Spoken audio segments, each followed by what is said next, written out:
Ayan o. Oo, di ba? Oo, tingnan niyo. Oo, parang kamatis. For now, Oo, di ba?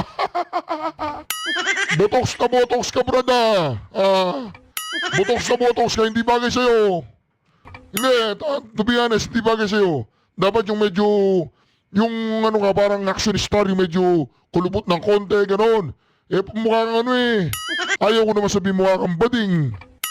Ayaw ko sabihin na mukha kang bading eh, di ba? Eh, hindi ka naman mukhang bading. Mukha kang ano, yung... Bahala ka na. Ba't gusto mo yan ba nagpo-botox ka? Ang tanong, tulpo, ba't nagpo-botox ka? Anong problema mo? Ay, natural yan. Oh, sorry naman, sorry. Sorry, sir. Akala ko nagpo-botox ka eh. O, natural daw pala, natural. Nakagat ng ano, ng bubuyog. sinasabi nga niya na inosente siya. So, let her prove it na inosente siya. Tutol si Senador Raffy Tulfo